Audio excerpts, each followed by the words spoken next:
Hello friends, welcome to MRB ಅಡುಗೆ channel. ಇವತ್ತು ನಾನು ನಿಮಗೆ ಗರಿಗರಿಯಾದ ಸಮೋಸ ಮಾಡೋದು ಹೇಗೆ ಅಂತ ತೋರಿಸ್ತೀನಿ. ಇದು ಅಂಗಡಿಯಲ್ಲಿ ಸಿಗೋದಕ್ಕಿಂತ ತುಂಬಾ ಟೇಸ್ಟಿಯಾಗಿರುತ್ತೆ ಮತ್ತು ತುಂಬಾ ಹೆಲ್ತಿಯಾಗಿರುತ್ತೆ. ಹಾಗಾದರೆ ಬನ್ನಿ ಇದು ಯಾವ ರೀತಿ ಮಾಡೋದು ಅಂತ ನೋಡೋಣ. ಈಗ ನಾನು ಫಸ್ಟು ಸಮೋಸ ಶೀಟ್ಗೆ ಹಿಟ್ಟು ಕಲಿಸ್ಕೊಳ್ಳೋದು ಹೇಗೆ ಅಂತ ತೋರಿಸ್ತೀನಿ. 1 ಕಪ್ ಮೈದಾ ಹಾಕ್ಕೊಳ್ಳಿ. ನೆಕ್ಸ್ಟು 2 ಸ್ಪೂನ್ ಕಾರ್ನ್ಫ್ಲೋರ್ ಹಾಕ್ಕೊಳ್ಳಿ. ಇದು ಆಪ್ಷನಲ್ಲು, ಇದ್ದರೆ ಹಾಕ್ಕೊಳ್ಳಿ, ಇಲ್ಲಾಂದರೆ ಪರವಾಗಿಲ್ಲ. ನೆಕ್ಸ್ಟ್ ಚಿಟಿಕೆ ಅಡುಗೆ ಸೋಡಾ ಹಾಕ್ಕೊಳ್ತಿದ್ದೀನಿ. ಆಮೇಲೆ ಉಪ್ಪು ಸ್ವಲ್ಪ ಹಾಕ್ಕೊಂಡು ರುಚಿಗೆ ತಕ್ಕಷ್ಟು ನೀಟಾಗಿ ಮಿಕ್ಸ್ ಮಾಡ್ಕೊಳ್ತಿದ್ದೀನಿ. ನಾನು ಇದಕ್ಕೆ ಈಗ ಸ್ವಲ್ಪ ನೀರು ಹಾಕ್ಕೊಂಡು ಮಿಕ್ಸ್ ಮಾಡ್ಕೊಳ್ತೀನಿ ಚಪಾತಿ ಹಿಟ್ಟಿನ ಅದಕ್ಕೆ. ಇದರಿಂದಾಗಿ ಇದು ತುಂಬ ಗಟ್ಟಿನೂ ಆಗೋದಿಲ್ಲ ಮತ್ತು ತೆಳುವು ಬರೋದಿಲ್ಲ. ನಮಗೆ ಹೇಗೆ ಬೇಕೋ ಆ ರೀತಿಯಾಗಿ ಪರ್ಫೆಕ್ಟಾಗಿ ಬರುತ್ತೆ. ಇದಕ್ಕೆ 1 ಸ್ಪೂನ್ ಎಣ್ಣೆ ಹಾಕ್ಕೊಂಡು ಚೆನ್ನಾಗಿ ನಾದ್ಕೊಳ್ತಿದ್ದೀನಿ. ಈ ರೀತಿ ನಾದೋದ್ರಿಂದ ಇದು ತುಂಬಾ ಸ್ಮೂತಾಗಿ ಚೆನ್ನಾಗಿ ಬರುತ್ತೆ. ಈ ರೀತಿಯಾಗಿ 2 ನಿಮಿಷ ನಾದ್ಕೊಳ್ಳಿ. ನೀವಿನ್ನೂ ನಮ್ಮ ಚಾನಲ್ನ ಸಬ್ಸ್ಕ್ರೈಬ್ ಮಾಡಿಲ್ಲ ಅಂದರೆ ಪ್ಲೀಸ್ ನಮ್ಮ ಚಾನಲ್ನ ಸಬ್ಸ್ಕ್ರೈಬ್ ಮಾಡಿ, ಪಕ್ಕದಲ್ಲಿರೋ ಬೆಲ್ ಬಟನ್ನ ಕ್ಲಿಕ್ ಮಾಡಿ. ನೋಡಿ, ಈಗ ನಾನು ಇದನ್ನು ಚೆನ್ನಾಗಿ ಕಲಿಸ್ಕೊಂಡಿದ್ದೀನಿ. ಇವಾಗ ಇದು ಕೈಗೆ ಅಂಟೋದಿಲ್ಲ, ಸ್ಮೂತಾಗಿ ಚೆನ್ನಾಗಿ ಬಂದಿದೆ. ಈಗ ಇದನ್ನು ನಾನು 10 ನಿಮಿಷ ನೆನೆಯೋಕ್ಕೆ ಬಿಟ್ಟು ನೆಕ್ಸ್ಟು ಈಗ ನಾನು ಒಂದು ಪಾತ್ರೆಗೆ 4 ಸ್ಪೂನ್ ಎಣ್ಣೆ ಹಾಕ್ಕೊಳ್ತಿದ್ದೀನಿ. ಮೀಡಿಯಮ್ ಫ್ಲೇಮಲ್ಲಿ ಇಟ್ಕೊಂಡು ಸ್ವಲ್ಪ ಸಾಸಿವೆ ಹಾಕಿದ್ದೀನಿ. ಅದು ಸಾಸಿವೆ ಸಿಡೀತಿದೆ.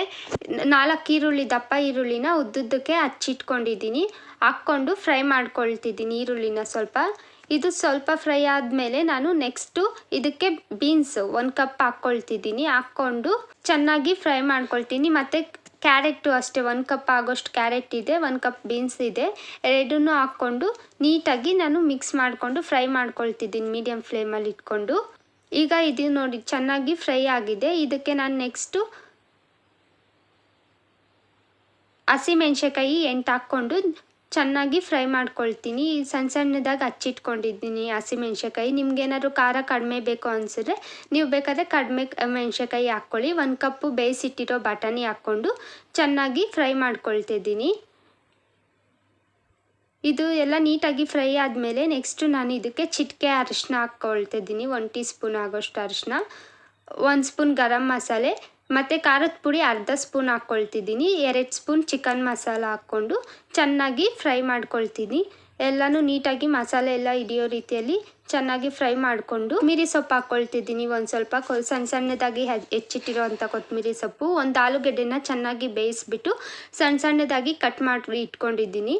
ಆಮೇಲೆ ರುಚಿಗೆ ತಕ್ಕಷ್ಟು ಉಪ್ಪು ಹಾಕ್ಕೊಂಡು ಚೆನ್ನಾಗಿ ಎಲ್ಲನೂ ಮಿಕ್ಸ್ ಆಗೋಂಗೆ, ಆಲೂಗೆಡ್ಡೆ ಎಲ್ಲ ನೀಟಾಗಿ ಫ್ರೈ ಆಗೋಂಗೆ ನಾನು ಪೂರ್ಣ ರೆಡಿ ಮಾಡ್ಕೊಳ್ತಿದ್ದೀನಿ.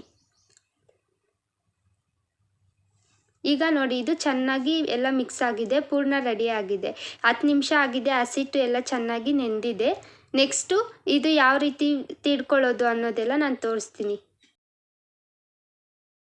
ನಾನು ಹಸಿಟ್ಟನ್ನ ಮತ್ತೆ ಚೆನ್ನಾಗಿ ನಾದ್ಕೊಳ್ತಿದ್ದೀನಿ. ನೋಡಿ, ಇದು ಕೈಗೆ ಎಲ್ಲೂ ಅಂಟುತ್ತಿಲ್ಲ, ಚೆನ್ನಾಗಿ ನೆಂದಿದೆ. ಈಗ ಇದನ್ನು ನಾನು ನಾದ್ಕೊಂಡು ಚಿಕ್ಕದಾಗಿ ಉಂಡೆಯಾಗಿ ತಗೊಂಡು ಇದನ್ನು ಚಪಾತಿಗಿಂತ ಇನ್ನೂ ಸ್ವಲ್ಪ ತೆಳುವಾಗಿ ತಿಡ್ಕೋಬೇಕು. ಇನ್ ಕೇಸ್ ಏನಾದ್ರು ನಿಮಗೆ ಇದೆಲ್ಲ ರಿಸ್ಕ್ ಅನಿಸಿದ್ರೆ ನೀವು ಬೇಕಾದರೆ ಅಂಗಡಿಯಲ್ಲಿ ಸಮೋಸ ಶೀಟ್ ತಗೊಂಡು ಬಂದು ಅದರಲ್ಲಿ ಮಾಡ್ಬೋದು. ಪಲ್ಯ ಮಾತ್ರ ಈ ಥರ ಮಾಡಿಕೊಂಡು ಈಸಿಯಾಗಿ ಬೇಗನೆ ಆಗುತ್ತೆ. ಆವಾಗ ಈ ಥರ ಮಾಡಿಕೊಂಡ್ರೆ ನಿಮಗೆ ಹೆಲ್ತಿಯಾಗಿರುತ್ತೆ. ಹೆಂಚು ನೋಡಿ ಕಾದಿದೆ, ಮೀಡಿಯಮ್ ಫ್ಲೇಮಲ್ಲಿ ಇಟ್ಕೊಂಡು ಸುಮ್ಮನೆ ಹಂಗೆ ಹಾಕಿದ ತಕ್ಷಣ ಹಂಗೆ ಎತ್ತಿದ್ದೀನಿ. ಇದು ನಾನು ಪೂರ್ತಿ ಬೇಯೋದಕ್ಕೆಲ್ಲ ಬಿಟ್ಟಿಲ್ಲ, ಸುಮ್ಮನೆ ಹಂಗೆ ಹಾಕ್ಬಿಟ್ಟು ಎತ್ತಿದ್ದೀನಿ. ನೆಕ್ಸ್ಟು ಒಂದು ಬಾಣಲಿಯಲ್ಲಿ ನಾನು ಎಣ್ಣೆ ಹಾಕ್ಕೊಂಡಿದ್ದೀನಿ. ಮೀಡಿಯಮ್ ಫ್ಲೇಮಲ್ಲಿ ಕಾಯಕ್ಕೆ ಇಟ್ಟಿದ್ದೀನಿ. ಎಷ್ಟು ನನಗೆ ಕರಿಯೋಕ್ಕೆ ಬೇಕೋ ಅಷ್ಟು ಹಾಕ್ಕೊಂಡಿದ್ದೀನಿ. ಅಷ್ಟರಲ್ಲಿ ಎಣ್ಣೆ ಕಾಯೋ ಅಷ್ಟರಲ್ಲಿ ನಾವು ಪೇಸ್ಟ್ ಯಾವ ರೀತಿ ಮಾಡೋದು ಅಂತ ನೋಡೋಣ.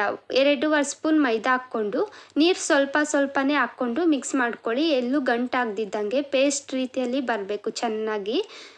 ಹಾಕ್ಕೊಂಡು ನಿಮಗೆ ಸ್ವಲ್ಪ ನೀರು ಹಾಕ್ಕೊಳ್ಳಿ. ಇದು ತುಂಬ ತೆಳುವೆಲ್ಲ ಕಲಿಸ್ಕೊಳಕ್ಕೆ ಹೋಗಬೇಡಿ, ಮೀಡಿಯಮ್ ಆಗಿ ಇರಬೇಕು, ಸ್ವಲ್ಪ ಗಟ್ಟಿಯಾಗಿ. ನೋಡಿ, ನಾನು ತೋರಿಸ್ತಿದ್ದೀನಿ ಅಲ್ವಾ, ಆ ರೀತಿಯಲ್ಲಿ ಇರಬೇಕು. ಗಂಟು ಕಟ್ಟದಿರೋ ರೀತಿಯಲ್ಲಿ ಚೆನ್ನಾಗಿ ಮಿಕ್ಸ್ ಮಾಡ್ಕೊಳ್ಳಿ. ಈಗ ಪೇಸ್ಟ್ ರೆಡಿ ಆಗಿದೆ. ನೆಕ್ಸ್ಟು ನಾನು ಸುಟ್ಟಿಟ್ಕೊಂಡಿದ್ನಲ್ವಾ, ಅದಕ್ಕೆ ಈ ಥರ ನೀಟಾಗಿ ಪೇಸ್ಟ್ ಹಚ್ಬಿಟ್ಟು ಫಸ್ಟು ತುದಿಯಲ್ಲಿ ಹಚ್ಚಿ ನೆಕ್ಸ್ಟು ನಾವು ರೆಡಿ ಮಾಡಿ ಇಟ್ಟಿರೋ ಹೂರ್ಣನ ಹಾಕ್ಕೊಳ್ಳಿ. 1 ಸ್ಪೂನ್ ಆ ಥರ ಹಾಕ್ಕೊಂಡು ಇದನ್ನು ಯಾವ ರೀತಿ ಫೋಲ್ಡ್ ಮಾಡೋದು ಅಂತಲೂ ತೋರಿಸ್ತೀನಿ. ಆವಾಗ ಇನ್ನೊಂದು ಸೈಡ್ ಇರುತ್ತೆ ಅಲ್ವಾ, ಆ ಸೈಡ್ಗೆ ಈ ಥರ ನಾವು ನೀಟಾಗಿ ಆ ಪೇಸ್ಟ್ನ ಎತ್ಕೊಂಡು ಸ್ವಲ್ಪನೇ ಹಚ್ಕೋಬೇಕು. ಎಲ್ಲೂ ಅಷ್ಟೇ ನಿಮಗೆ ಅದು ಬಿಟ್ಕೊಳ್ದೇ ಇರೋ ರೀತಿಯಲ್ಲಿ ನೀಟಾಗಿ ಹಾಕಿ ಕವರ್ ಮಾಡ್ಕೋಬೇಕು ಪೇಸ್ಟು. ಅದು ಗಟ್ಟಿಯಾಗೇ ಇರಬೇಕು, ತೆಳುವಾಗೆಲ್ಲ ಕಲಿಸ್ಕೊಳಕ್ಕೆ ಹೋಗಬೇಡಿ. ಕಲಿಸ್ಕೊಂಡ್ರೆ ಅದು ತುಂಬ ತೆಳುವಾದರೆ ನಿಮಗೆ ಆಮೇಲೆ ಎಣ್ಣೆಯಲ್ಲಿ ಬಿಡ್ತೀರಲ್ವ ಕರಿಯೋಕ್ಕೆ, ಆವಾಗ ಅದು ಬಿಟ್ಕೊಳ್ಳೋ ಚಾನ್ಸಸ್ ಇರುತ್ತೆ. ಸ್ವಲ್ಪ ಗಟ್ಟಿಯಾಗಿದ್ದು ನೀಟಾಗಿ ಈ ಥರ ರೋಲ್ ಮಾಡ್ಕೊಳ್ಳಿ, ಫೋಲ್ಡ್ ಮಾಡಿಕೊಂಡ್ರೆ ಆವಾಗ ಅದು ತುಂಬಾ ಚೆನ್ನಾಗಿ ಬರುತ್ತೆ. ಈ ಥರ ಎಲ್ಲನೂ ನಾನು ಅಷ್ಟು ಹಿಟ್ಟನ್ನು ಕಲಸಿ ಇಟ್ಕೊಂಡು ಸುಟ್ಟಿಟ್ಬಿಟ್ಟು ನೆಕ್ಸ್ಟ್ ನಾನು ಈ ಥರ ರೋಲ್ ಮಾಡ್ಕೊಳ್ತಿದ್ದೀನಿ ಸಮೋಸಾಗೆ. ಈಗ ನೋಡಿ ನೀಟಾಗಿ ಇದನ್ನು ಚೆನ್ನಾಗಿ ನಾನು ಪ್ರೆಸ್ ಮಾಡಿ ಫೋಲ್ಡ್ ಮಾಡಿ ಇಟ್ಕೊಂಡಿದ್ದೀನಿ. ನೋಡಿ ಇವಾಗ ತೋರಿಸ್ತಿದ್ದೀನಿ ಅಲ್ವಾ, ಈ ಥರ ಎಲ್ಲ ಮಾಡಿದ್ದೀನಿ.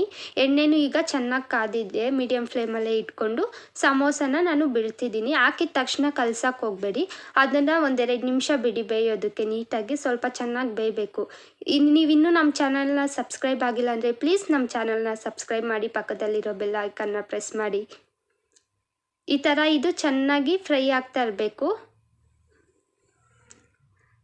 ನೋಡಿ ಈ ಥರ ಬಂದು ಇದು ಕಲರ್ ಚೇಂಜ್ ಆಗಬೇಕು, ಪೂರ್ತಿಯಾಗಿ ಬ್ರೌನ್ ಕಲರ್ ಬರಬೇಕು. ಆವಾಗಲೇ ಇದು ಸಮೋಸ ನೀಟಾಗಿ ಬೆಂದಿದೆ ಅಂತ ಗೊತ್ತಾಗೋದು.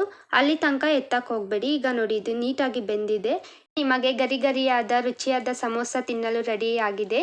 ಈ ವಿಡಿಯೋ ನೋಡಿದ್ದಕ್ಕಾಗಿ ಧನ್ಯವಾದಗಳು. ಈ ವಿಡಿಯೋ ನಿಮಗೆ ಇಷ್ಟ ಆಗಿದ್ರೆ ಪ್ಲೀಸ್ ನಮ್ಮ ಚಾನಲ್ನ ಸಬ್ಸ್ಕ್ರೈಬ್ ಮಾಡಿ, ಲೈಕ್ ಮಾಡಿ, ಶೇರ್ ಮಾಡಿ ಮತ್ತು ಕಮೆಂಟ್ ಮಾಡಿ. Thank you for watching.